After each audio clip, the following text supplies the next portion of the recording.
Hello, all my nightmares.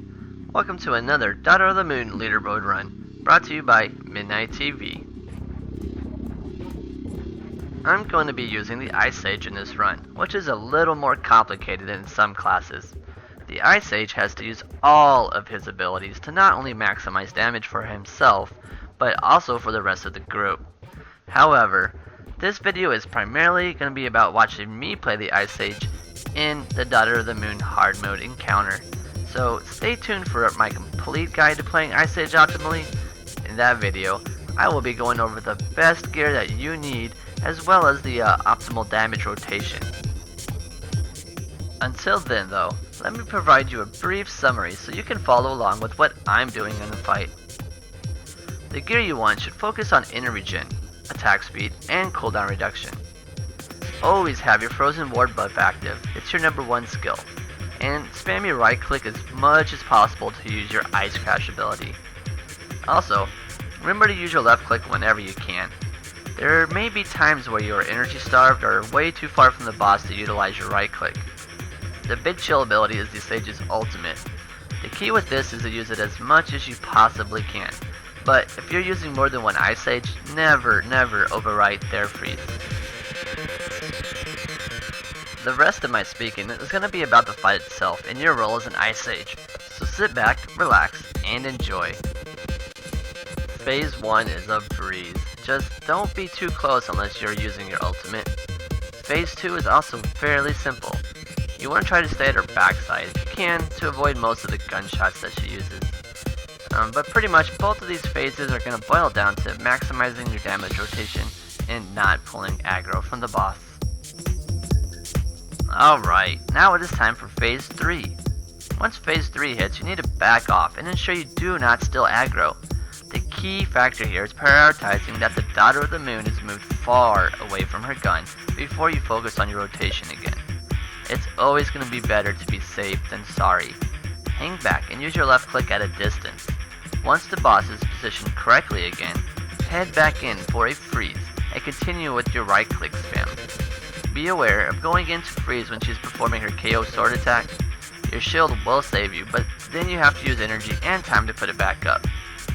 Keep it up and she'll soon enter Phase 4.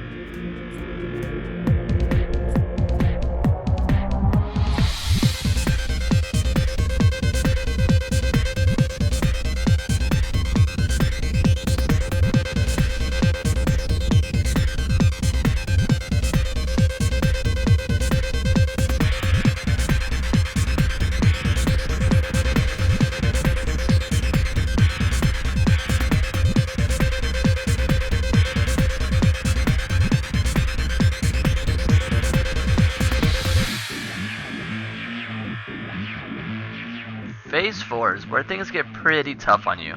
Ice Sage is a medium range class since you want to spam your Ice Crash ability as much as possible. So you're going to position yourself as safe as you can to ensure you are not standing in the energy vents on the ground. You want your remaining potions to be used on damage and not healing yourself. Also, you must always take notice of the direction she is facing. She can shoot lasers in front of her and to both sides. It is telegraphed but can be very hard to notice in the heat of battle. However, your shield is amazing here if you happen to make a mistake. Do your best and don't forget to keep your rotation going as efficiently as you safely can. She will die in no time.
Alright, I hope this video has helped you learn about playing the Ice Age in a top 100 Daughter of the Moon run.